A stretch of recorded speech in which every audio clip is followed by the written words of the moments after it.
Muy bien, queridos hermanos, en este Shabbat previo a la Santa Convocación de Yom Teruah, me parece importante, me parece fundamental poder desarrollar un poquito en qué consisten fundamentalmente las Mikra Kodesh, las Santas Convocaciones, y cómo ello impacta también en esta primer Santa Convocación del otoño en Tierra Santa, que es la llamada de Yom Teruah. Bueno, en primer lugar, ¿qué son las Mikra Kodesh, las Santas Convocaciones? Las santas convocaciones básicamente son un tiempo que ha establecido Yahweh para encontrarse especialmente con su pueblo, en primer lugar obviamente, y además, por intermedio de ello, con el resto de la humanidad, con todos los seres humanos. ¿Por qué un tiempo especial? Porque obviamente sabemos que Yahweh está presente en todos lados, en Él nos movemos, como nos dice Pablo en una de sus cartas. Yahweh está presente en todas las cosas, ¿sí? En todo lo que integra la creación. Por lo cual, obviamente, en todo momento estamos en contacto con Él. Pero en las santas convocaciones hay un espacio en el tiempo, un momento determinado, un corte en la continuidad del espacio-tiempo, para llamarlo de una forma un poco más científica, en el cual Él da un tratamiento especial al ser humano. Bueno, en primer lugar, como les digo, tenemos que tomar en cuenta que es un día especial, o días especiales, para una relación de Yahweh con su pueblo escogido. El cual, ya lo hemos dicho muchas veces, pero es bueno recordarlo, no es el pueblo judío o no es solamente el pueblo judío. Su pueblo, la iglesia, la congregación de Israel, va a estar compuesta tanto por los judíos como el resto de las tribus. De hecho, en la actualidad, cuando los judíos hablan acerca de sí mismos, se olvidan que dentro de su grupo, ¿sí?, los llamados judíos, así en general, se encuentra también la tribu de Benjamín y la tribu de Leví. De hecho, ustedes saben que de la tribu de Leví pertenecía al sacerdocio, ¿sí? El grupo sacerdotal también eran personas que descendían de la tribu de Leví. Y de hecho, uno lo puede ver, por ejemplo, en ciertos apellidos que tienen los judíos, como por ejemplo el apellido Cohen, lo cual significa sacerdote en hebreo. Por otro lado, muchos de los miembros de la tribu de Benjamín quedaron obviamente integrados a lo que eran los judíos, por llamarlo así como una forma genérica. Pero el pueblo escogido de Yahweh no son solamente los judíos, la tribu de Benjamín y la tribu de Leví, sino que es el conjunto de todas las tribus sumada a lo que sería la Casa del Norte. Obviamente sabemos que la Casa del Norte quedó desperdigada entre las naciones y que constituye el conjunto de las ovejas perdidas de la Casa de Israel. Pero esto el hecho de que no sepa cada cual quién es, no nos tiene que llevar a perder de vista de que la Santa Convocación es para todo su pueblo. Y cuando digo esto, es importante que lo tengamos en cuenta porque cuando vienen estos periodos de fiesta, estas convocaciones, mucha gente, especialmente del cristianismo protestante, cristianismo evangélico, sale a la palestra a decirnos que son fiestas para los judíos y que, siendo que los judíos viven en la ley, para ellos el tiempo se detuvo en el Antiguo Testamento, estoy usando todas palabras, ¿no?, del cristianismo evangélico, ya no es necesario guardarlas. Y que si alguien pensase que es un mandamiento, que es una obligación, ya Jesús la cumplió por nosotros. Son básicamente los argumentos que ustedes tantas veces han escuchado, ¿verdad? Obviamente, argumentos huecos, argumentos faltos de verdades bíblicas, pero argumentos, ¿sí? Argumentos que se nos dan. Por eso es un tiempo tan importante este para trabar conversación en esto y para poder tener respuestas frente a todo esto. Bueno, como les dije, hay que tomar en cuenta que la reunión con el pueblo escogido es para que éste sea un ejemplo para las naciones, ¿sí? Pero obviamente luego todo el mundo va a ser quien esté obligado a estas santas convocaciones. Pensemos cuando el Mashiach venga e instaure su gobierno desde Jerusalén, él va a disponer las mismas leyes para todo el mundo. Y todos aquellos pueblos que no guarden sus leyes no van a recibir las bendiciones. Evidentemente va a haber gente, si esta advertencia se hace, es posible que haya gente en algún lugar del mundo que todavía tenga dureza a aceptar la voluntad. No sé qué explicación darán a sus pueblos el día de mañana, no sé cómo, habiéndose visto las grandes maravillas y señales que va a haber, qué explicación darán los gobernantes para que sus países, por ejemplo, no tengan feriado en lo que es Yom Teruah. Hoy por hoy ustedes saben que Yom Teruah no es un día feriado. Se respeta para aquel que declara su religión en muchos países, como por ejemplo la Argentina, En un trabajo no puedo ser discriminado por declarar que es un día religioso. Es lo que se considera una falta con aviso. Ese día lo descuentan, pero no es un día feriado para la nación, para el país. Cuando el Señor regrese, cuando el Señor instaure su gobierno desde Jerusalén, obviamente van a ser días feriados, los de las santas convocaciones, en todo el mundo. ¿Sí? Si alguien ese día quiere trabajar o alguna región, provincia, distrito, algún lugar, ese día quiere hacer algún tipo de actividad y se opone a Yahweh, o por ejemplo, no envía las ofrendas que van a corresponder enviar a Jerusalén cuando el Señor esté instalado ahí, obviamente ellos van a tener falta de bendición. Bueno, fíjense lo que nos dice Deuteronomio capítulo 4, versículo 6. Guardadlos, pues, y ponedlos por obra, porque esta es vuestra sabiduría y vuestra inteligencia ante los ojos de los pueblos, los cuales oirán todos estos estatutos y dirán, ciertamente pueblo sabio y entendido, nación grande es esta. Lo cual está relacionado con Génesis 22, 18, donde dice, en tu simiente serán benditas todas las naciones de la tierra, por cuanto obedeciste a mi voz. Bueno, esto es lo que fundamenta esto que yo les había dicho, de que en primer lugar es para el pueblo de Israel. Cuando digo pueblo de Israel no me refiero al país, ¿sí?, que actualmente existe, que se llama Israel, lo cual es una nación, como cualquier país del mundo. No es una nación hasta este momento declarada religiosa. Es un país como cualquiera, porque, por ejemplo, como he comentado, es un país que dentro de lo que son las leyes del mundo permite lo que se llama el Gay Parade, que es la parada de los homosexuales, e incluso se ha hecho en la manifestación, ¿no? Parada, se dice en algunos países, manifestación de los homosexuales, que ha ocurrido en Jerusalén. Bueno, ¿qué son estas santas convocaciones en general? Bueno, de acuerdo a lo que la propia escritura nos dice, Mikra y Kodesh, las santas convocaciones, Kodesh es santo, la palabra Mikra significa llamado, pero también significa ensayo. ¿Sí? Por eso se habla de convocación, ¿sí? Convocar es llamar. Por eso les digo que en la traducción, en una traducción literal, una Mikra es un llamado, ¿sí? Mikra es llamar, surge del verbo llamar, pero también es una palabra que se utiliza para ensayar, cuando hay un preparativo de algo. Como por ejemplo, si vamos a tener una fiesta, los actos de los niños, de los chicos en la escuela, antes de la representación que van a hacer, obviamente los días previos se aprenden los parlamentos y ensayan lo que va a ocurrir el día del acto de la escuela. Esto es así, siempre ha sido así, en cualquier lugar del mundo. Bueno, la palabra mikra apunta a esto también, a lo que sería un ensayo, una prueba, una forma en la cual vamos a hacer las cosas, donde obviamente se van corrigiendo los errores. Imagínense unos nenes, qué sé yo, de 8 o 9 años preparando un acto patrio que se va a representar luego en un escenario. Eso pasa en cualquier lugar del mundo, hasta en el lugar más pobre. ¿Sí? Los niños preparando un acto patrio, los días previos, obviamente, cometen errores, se olvidan de los parlamentos, se olvidan lo que tienen que decir, y todo eso lleva a risas, ¿sí? Matándose de risa uno de otro, de los errores que cometieron. Bueno, hoy no nos reímos, hoy desgraciadamente a veces las diferencias que tenemos entre distintos grupos religiosos que avalamos la existencia de estas convocaciones, en lugar de risa, muchos generan peleas, ¿no? Nosotros hacemos esto y esto es lo perfecto, y los otros lo hacen de otra forma y lo de ellos es perfecto. Pero en definitiva, lo que muchos no se dan cuenta es que estos son ensayos, son mikra, ¿sí? Son ensayos, son preparativos para el verdadero encuentro con el Mesías. Pero a la vez, también constituye nuestro acto de reunirnos, nuestro acto de celebrar, de festejar, constituye también una respuesta a ese llamado que Yahweh hace a la Santa Convocación. Sabemos que algún día todas estas cosas van a cambiar, sabemos que algún día va a haber una transformación de todo el mundo y de todas las conciencias, y eso, por ejemplo, es lo que podemos ver en Isaías capítulo 60, versículo 19, o Apocalipsis, capítulos 22, versículos 1 al 5, los cuales dejo para que ustedes lo puedan leer. Obviamente esto en algún momento va a ocurrir, en algún momento las cosas van a estar instaladas y va a haber un cambio en todo el mundo, en toda la creación. Hoy por hoy, eso no existe.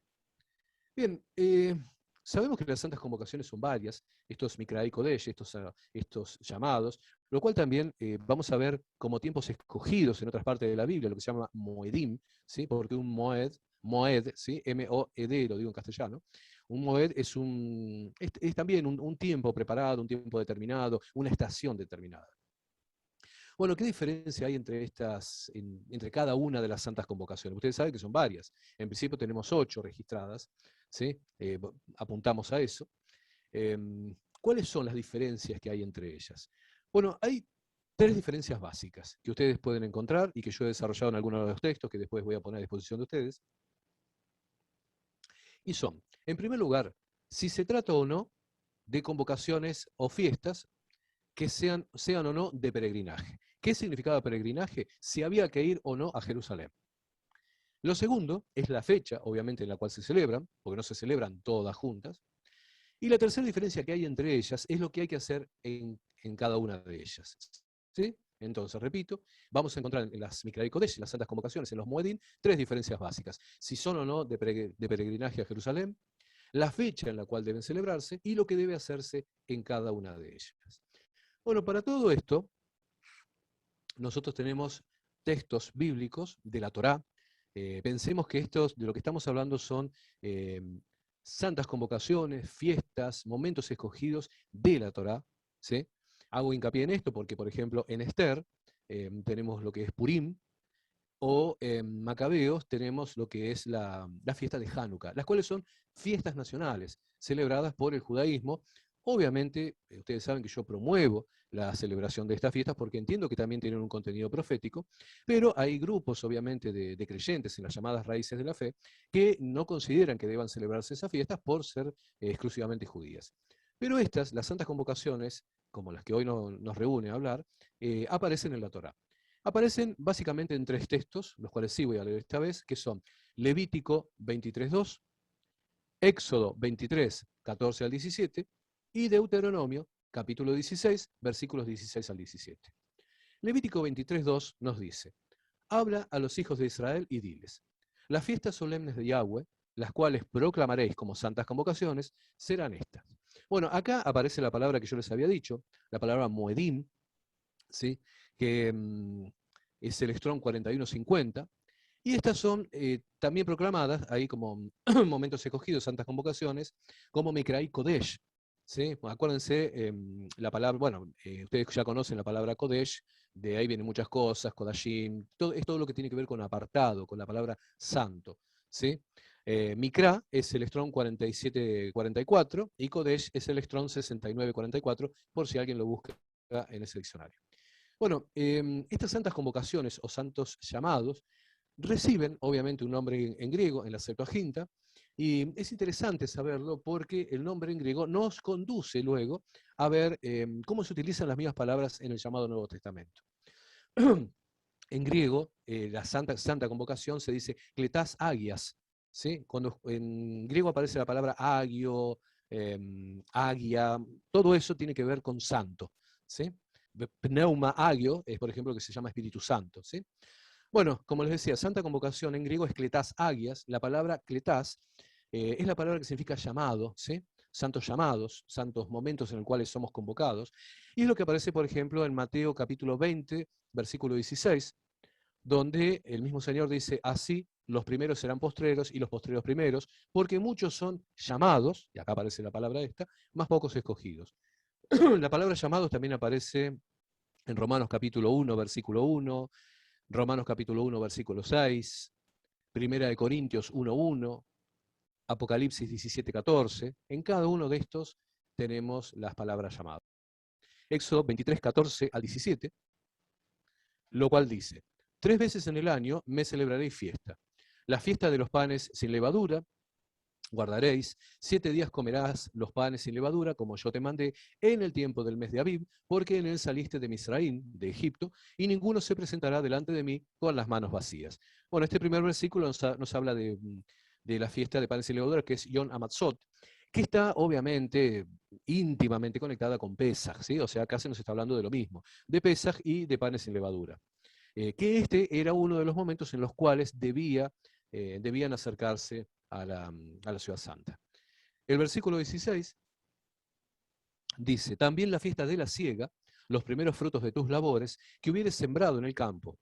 Bueno, esto está haciendo referencia a Pentecostés, a Shavuot, y luego dice, y la fiesta de la cosecha a la salida del año, cuando hayas recogido los frutos de tus labores del campo. Esto, cuando se terminaron de recoger los frutos de la tierra, corresponde con la santa convocación de Sukkot, la fiesta de tabernáculos. Y finalmente, Éxodo 23, 17, 3 veces en el año se presentará todo varón delante de Yahweh el Señor. Bueno, lo que comienza diciendo en el versículo 15 y 16, las 3 fiestas, el versículo 17 nos establece que son fiestas en las cuales hay que acercarse a Jerusalén.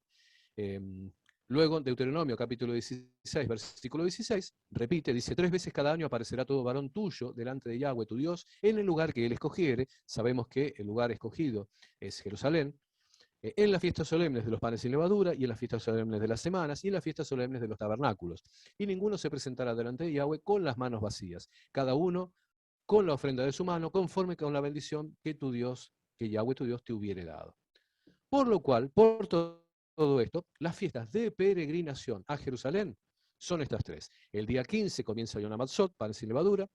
La siguiente, que es la de Pentecostés, Shavuot, y la tercera, la fiesta de los tabernáculos, lo cual ocurre cuando en Jerusalén, cuando en Israel está entrando el otoño. Lo primero que yo establecí con respecto a las santas convocaciones es que la primera diferencia que se establece entre ellas es si son de peregrinación o no lo son. Bueno, si ustedes ven lo que yo acabo de decirles, si ustedes recuerdan lo que les acabo de leer, tanto de Levítico como de Éxodo como de Deuteronomio, Yom Teruah, el día del toque de trompetas, no es una fiesta de peregrinación, o sea, no era obligatorio acercarse a Jerusalén en esta fiesta. Ahora bien, ¿esto lo hace una convocación de menor calidad, de menor rango, de menor importancia? No, no, por supuesto que no, de ninguna manera. Lo que hace es dar una característica similar a las otras fiestas que tampoco son de acercarse a Jerusalén. En el caso de Yom Teruah, o sea, del toque de la trompeta, ¿qué características tiene especialmente?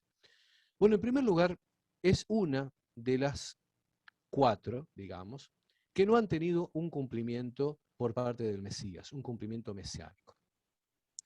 Igual esto no es tan así, pero vamos a hacerlo en una primera etapa para poder entender algunas diferencias, ¿sí? Y como a partir de Yom Teruah depende el cumplimiento del resto de las fechas, ¿sí? La fecha de Yom Kippur y de Sukkot, del Día del Perdón y de Tabernáculos, y como Yom Teruah tiene una característica especial que no se sabe con exactitud cuándo ocurre, la espera de Yom Teruah muestra la fe de los creyentes y su expectativa del regreso del Mesías. Vamos a desarrollar un poquito esto. Levítico 23, versículos 24 y 25, dicen lo siguiente. Habla a los hijos de Israel y diles, en el mes séptimo, al primero del mes, tendréis día de reposo, una conmemoración al son de trompetas y una santa convocación. Ningún trabajo de siervo haréis, y haréis ofrenda encendida a Yahweh. Bueno, el versículo 24 nos dice, tendréis día de reposo, una conmemoración al son de trompetas y una santa convocación. Bueno, ustedes saben que el idioma hebreo es muy sencillo, o sea, es muy acotado, con pocas palabras se puede decir todo esto. Esto que yo les acabo de leer, donde dice una conmemoración al son de trompetas y una santa convocación, en hebreo es Sabatón, Sikrón, Teruah, Mikra Kodesh. Son en realidad, con 5 palabras, dije toda esta oración. Les voy a decir qué significa. Sabatón, Sikrón, o sea, Sabatón es día de reposo, ven lo que dice tendréis día de reposo, que no es un Shabbat, ¿sí? Es un Sabatón, o sea, es un Shabbatón, es un día de reposo diferente al Shabbat. Explico esto porque esto en general en el cristianismo no se sabe, ¿sí? Como ustedes van a hablar con mucha gente que todas estas cosas no las sepan, no sabe que además del día de reposo, del Shabbat, hay otros días de reposo, los cuales se llaman, en sí, uno de esos es un Sabatón, Shabbatot, si lo quieren en un plural. Bueno, acá nos dice, conmemoración al son de trompetas. Eso en hebreo es Sabatón, Sikrón, Teruah, ¿sí? Sikrón es lo que traduciríamos como conmemoración y Teruah es lo que se traduce como trompeta. Mikra Kodesh, santa convocación. Entonces, esta es una conmemoración, es un día de reposo, es una conmemoración al son de trompetas y una santa convocación. Bueno, ¿por qué una conmemoración al son de trompetas? ¿Por qué un Sikrón Teruah o Sikrón Teruah? ¿Por qué? Porque la obligación principal en esta fiesta, además de no trabajar, es escuchar el sonido del shofar, no tocar el shofar. Porque, y digo esto, y perdónenme por ahí lo que siento, pero A veces uno llega al cansancio de ver cómo agregan, y aparece alguien que hace 2 días que empezó en esto y empieza a inventar cosas, mandamientos. Ahora está dando vueltas en internet una personita que dice que no, que todos tenemos la obligación de tocar las trompetas. No es así, no es así. En Israel, en tiempos de Yeshua, no, la obligación no era que todo el mundo esté tocando un shofar, ¿sí? No había miles y miles de shofar sonando en ese momento en Israel. No es así. La obligación era escuchar el sonido del shofar. En cada lugar, obviamente, en cada ciudad y básicamente en cada pueblo de Israel, había, había un shofar. ¿Sí? ¿Por qué? Porque se utilizaba para convocar a las tropas, para convocar a las fiestas, cuando se anunciaba cuando había cambiado un rey. Bueno, se utilizaba de muchas formas, ¿verdad? Pero todo el mundo no tocaba el shofar. La obligación en esta santa convocación es de escuchar el shofar. Si uno se compró un shofar y lo utiliza en la casa, bueno, bárbaro, maravilloso, es muy lindo, es algo muy motivador, pero no es esa la obligación. Por lo cual, y en esto entiendo que el judaísmo rabínico está en lo correcto, ellos, por ejemplo, ponen a disposición de todo el mundo, actualmente a través de YouTube, a través de enlaces, ponen el sonido del shofar con los sonidos básicos que se escuchan del shofar y cualquier persona con el celular, con una computadora, se pueden juntar 2 o 3 y uno con un celular en cualquier lugar del mundo. Lo único que tiene que hacer una persona, el mandamiento, es escuchar el sonido del shofar. ¿Y por qué tiene que escuchar el sonido del shofar? Porque esto es un ensayo, ¿sí? Porque esto es algo que nos está preparando. Entonces, nosotros el año pasado escuchamos el shofar. La semana que viene, cuando el Señor quizás nos venga a buscar, va a sonar el shofar y nos vamos a dar cuenta. ¿Por qué? Porque vamos a escuchar Tequía Shvarim, Tequía Gdolá, vamos a escuchar el tu, tu, tu, tu, tu, tu, tu, tu, tu, tu. Lo vamos a escuchar quizás en los cielos y nos vamos a dar cuenta que Él nos vino a buscar. Por eso son ensayos. ¿Sí? Nosotros, cuando venga Yom Teruah, no tenemos la obligación de estar tocando el shofar para llamar a otros y elevarnos en los cielos. La obligación nuestra es de escuchar para reconocerlo. Por eso es un ensayo. ¿Se entiende? Eso es lo importante. Bueno, obviamente, ¿por qué se emplea un shofar? Bueno, porque el cuerno del carnero, al estar curvado, indica la actitud de inclinación en adoración que tiene el hombre postrado ante el Creador. Obviamente es un Shabbat, no se debe trabajar, no se puede trabajar. Recordemos que hay personas que se encuentran bajo patrón, hay personas cuya libertad se encuentra restringida, así que no permitan ser juzgados por esa situación. Recuerden lo que Pablo nos dijo, que nadie te juzgue en comida ni en bebida ni en las fiestas, ¿sí? Eso se refiere a cuando te encontrás en una situación la cual vos no podés resolver. Por otro lado, es un moed, obviamente es una santa convocación, y si hubiera habido un templo, se daría una ofrenda. Ahora bien, Yom Teruah tiene algo muy especial, y ustedes lo saben bien, que es el día que nadie sabe. ¿Sí? Obviamente también es el día y la hora que nadie sabe, pero lo más puntual en este momento que quiero remarcar es que es el día que nadie sabe. Para poder entender por qué es el día que nadie sabe, tenemos que ver en qué momento caen las otras santas convocaciones. ¿Sí? Recordemos las otras convocaciones que tenemos tantas veces nombradas, ¿sí? Las otras 7 santas convocaciones, yo he dicho que son 8. Bueno, quitando Yom Teruah, ¿qué día caen las otras? Bueno, Pesach sabemos que es una cena que se produce a los 14 días del mes primero. ¿Sí? Panes sin levadura comienza el día 15 del mes primero. Primicias, ¿sí? La fiesta de primicias, ¿sí? Yom Abikurim, ¿cuándo cae? Al día siguiente al Shabbat, o sea, al Shabbat de la semana que fue Pesach, o sea, cae en domingo. ¿Sí? El judaísmo rabínico por ahí lo entiende en otro momento, ya cuando venga el Señor aclarará todas las cosas, pero para nosotros cae en domingo. El domingo siguiente al de la semana en la cual se celebró Pesach. Y contando 49 días, luego de esto viene la fiesta de Shavuot, Pentecostés. ¿Sí? Ahora bien, el día del perdón, el día de Yom Kippur, sucede a los 10 días del mes séptimo. Y Sukkot sucede a los 15 días del mes séptimo. Shmini Atzeret, la fiesta del octavo día, ocurre al día 16 del mes séptimo. O sea, si ustedes se fijan, si escuchan lo que yo dije, cada una de estas fechas, ¿sí? Cada una, perdón, de estas fiestas tiene un día determinado en el cual ocurre. Una ocurre el día 14, una ocurre el día 15, otra ocurre contando 49 días desde el primer domingo, otra ocurre a los 10 días en el mes séptimo, otra ocurre a los 15 días, otra ocurre a 16 días. Como ustedes ven, cada una ocurre en un momento del mes.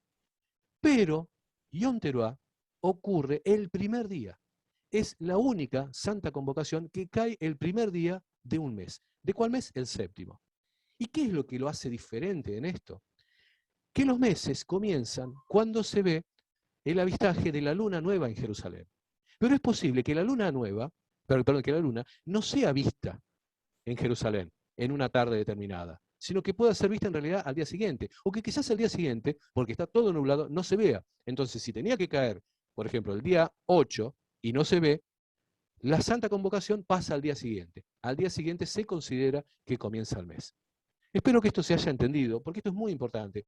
Esta es la gran diferencia que tiene Yom Teruah con el resto. Al ser el primer día de un mes determinado, en este caso el mes séptimo, y el comienzo de un mes depender de que se haya visto o no la luna en Jerusalén, esto hace que posiblemente el día no empiece, el mes no empiece ese día, sino que empiece el día siguiente. Por eso jamás se supo cuándo caía este día exactamente. De ahí es que surge que se hable del día y la hora que nadie sabe. Ahora bien, ¿esto es observado por el judaísmo rabínico? No. Si bien esto es una disposición bíblica, esto no está observado por el judaísmo rabínico, que es el continuador, obviamente, del judaísmo de los fariseos. Acá tenemos que recordar un aspecto histórico. Los fariseos son un grupo, o incluso una parte de ellos, un grupo que sobrevivió luego de la destrucción del templo de Jerusalén, y a los efectos de mantener la llamada Pax Romana, hicieron un pacto con los romanos y se mantuvieron como los líderes religiosos de los judíos, eh, pactando con ellos, como les digo, y llevando que los judíos, o buscando que los judíos no se rebelaran en contra de Roma. Sirvieron como una especie de factor de contención del descontento, del intento de venganza judío por la destrucción del templo. A la vez que se transformaron en esta especie de contención con el aval de los romanos, lo cual alguien puede pensar que es correcto, alguien puede pensar que es incorrecto, alguien puede pensar que son traidores o no, eso no nos tiene que importar. Lo interesante es que esta gente, al haber pactado con los romanos, se transformaron en supuestamente la voz de los judíos, la voz religiosa de los judíos.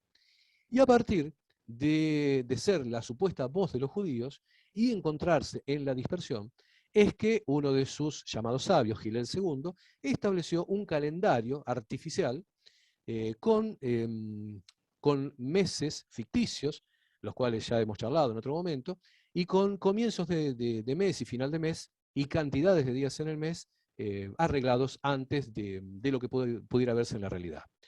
Por eso ellos tienen un calendario establecido, el cual difiere muchas veces del calendario real de lo que actualmente puede verse en Jerusalén. Esto pudo haber tenido un gran valor en los tiempos en los cuales el pueblo no tenía la posesión de Jerusalén.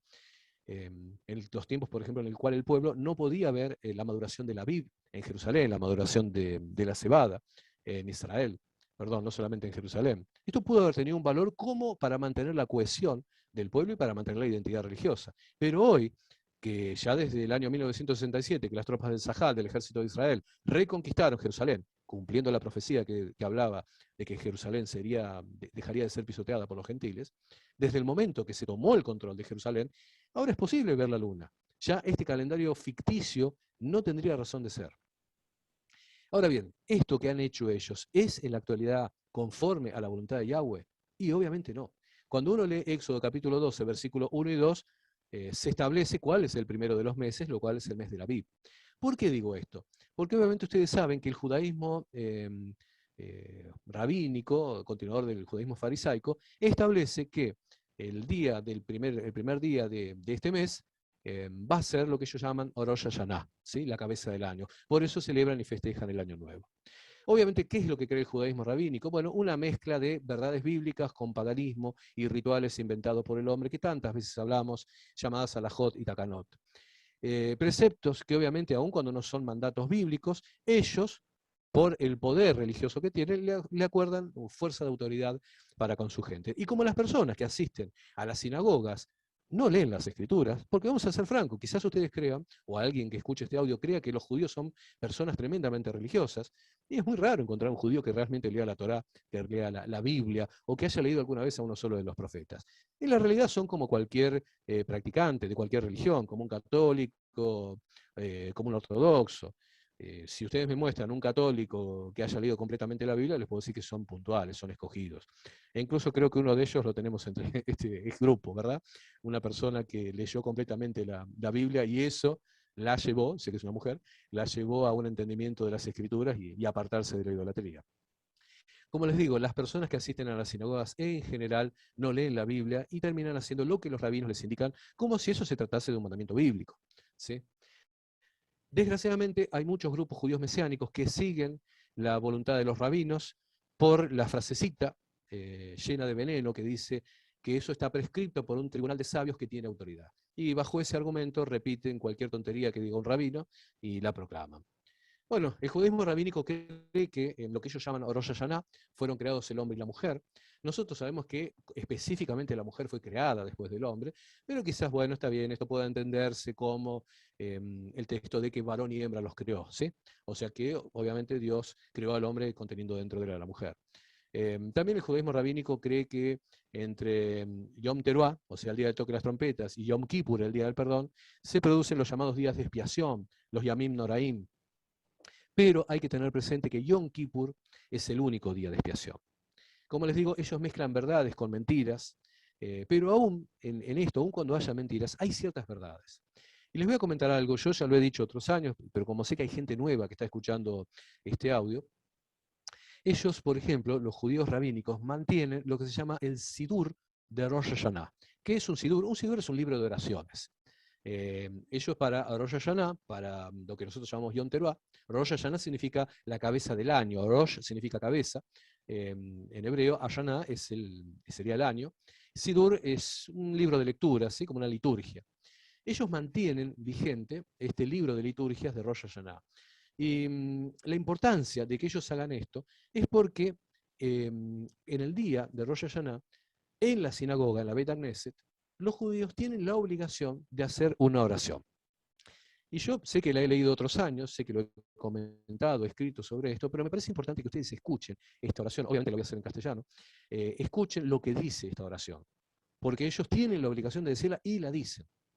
Escuchen, dice así: que sea tu voluntad que el toque de esta trompeta llegue hasta el tabernáculo de Dios mediante nuestro delegado Tartiel, cuyo nombre Elías, bendita sea su memoria, le ha sido dado, y mediante Yeshua, el príncipe del rostro, y el príncipe Metatrón, y que la gracia sea nuestra. Bendito seas tú, Señor de la gracia. Amén. Si ustedes escucharon lo que yo les dije, ellos hacen varias menciones en esta oración, dicen Tartiel, dicen Yeshua, hablan de Sarapanim, el príncipe del rostro, y hablan de Metatrón. Es muy interesante la palabra Metatrón porque es una palabra griega que el judaísmo incorpora a su Sidur, a su libro de oraciones. Bueno, fíjense que dice que el toque de trompeta llegue hasta el tabernáculo de Dios mediante nuestro delegado, Tartiel. O sea, ellos están reconociendo que hay un intermedio entre Dios Padre, ¿sí?, y nosotros, que sería Tartiel. Tartiel viene de Tartei, él. Tartei significa otra forma y él significa Dios en hebreo, con lo cual Tartiel es la otra forma de Dios, ¿sí? Ellos están reconociendo que hay un ser que es la otra forma de Dios, lo cual obviamente sabemos que es el Hijo de Dios, que es Yeshua. Luego dicen, mediante Yeshua, el príncipe del rostro. El príncipe del rostro en hebreo es Sarapanim, en realidad es el príncipe de los rostros, ¿sí? De los tres rostros, él es el príncipe. Pensemos quiénes son los tres rostros: Padre, Hijo, Espíritu Santo. Y luego dice, y el príncipe Metatrón. Metatrón viene de Metatronon. Metatronon significa algo así como ponerse al lado. Tronon significa trono en griego. Metatronon es alguien que está sentado al lado del trono del Padre. Y esto es tremendo, tremendo, porque dentro del judaísmo ellos dicen, reconocen, promueven la idea de que nadie puede estar sentado frente a Dios. Y esto es cierto. Si ustedes piensan en lo que era un rey, ¿sí?, en la antigüedad, en el concepto de lo que se podía o no hacer frente a un rey, por ejemplo, sentarse al lado de un rey estaba prohibido, ¿sí? Solamente quien podía estar sentado al lado de un rey era la esposa del rey. Un rey jamás podía tener una persona sentada al lado. Y si ustedes se fijan, como yo les dije recién, la palabra Metatrón, Metatronos, significa estar sentado al lado del trono. Solamente el Hijo de Dios puede estar sentado al lado del trono, ¿sí? Si estamos hablando de alguien con esta autoridad. Con lo cual, ellos en esta oración, que están obligados a hacerla, esto es lo increíble, ¿sí? Que alguna vez explicó el gran rabino Simcha Perlmutter, un rabino creyente en Yeshua, un rabino ortodoxo, plenamente ortodoxo, que reconoció a Yeshua. Él fue el que expuso esto públicamente, aunque hay otros como escritores, como por ejemplo Risto Santala, un escritor finlandés, ya habían expuesto esto. Fíjense que ellos están obligados a decirlo y dicen Yeshua, dicen Sarapanim, dicen Metatron y dicen Tartiel, que son todos nombres del Hijo de Dios.